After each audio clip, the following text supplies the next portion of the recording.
Welcome to Kenton Teaches. Enjoy the video. In this video, I will explain what Russia did with microwaves. During a certain period, the Soviet Union directed microwave transmissions at the United States Embassy in Moscow. These signals, later known as the Moscow signal, were a significant point of contention. They were low-level, but their continuous presence raised many questions and concerns among U.S. officials and staff. This activity spanned several decades, creating a unique diplomatic and scientific challenge.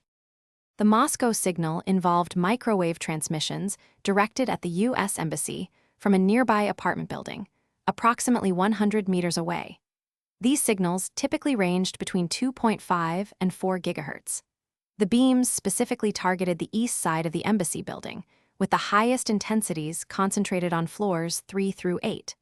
While the power levels were low, they were still 100 times greater than Soviet exposure standards, prompting serious investigation by U.S. authorities. The exact purpose of the Moscow signal remains a subject of debate, with several theories proposed. A prominent idea was that the microwaves were used to power or activate covert listening devices, or bugs, secretly installed within the embassy's structure.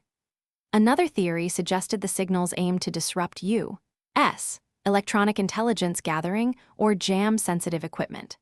Less substantiated, but still considered, was the possibility of attempting to influence the health or even the minds of embassy personnel. The potential health effects of the Moscow signal were a major concern. Early studies concluded there were no significant adverse health impacts on embassy staff. However, subsequent analyses, using declassified information, indicated a higher cancer mortality rate and generally poorer health among those exposed compared to other diplomatic staff.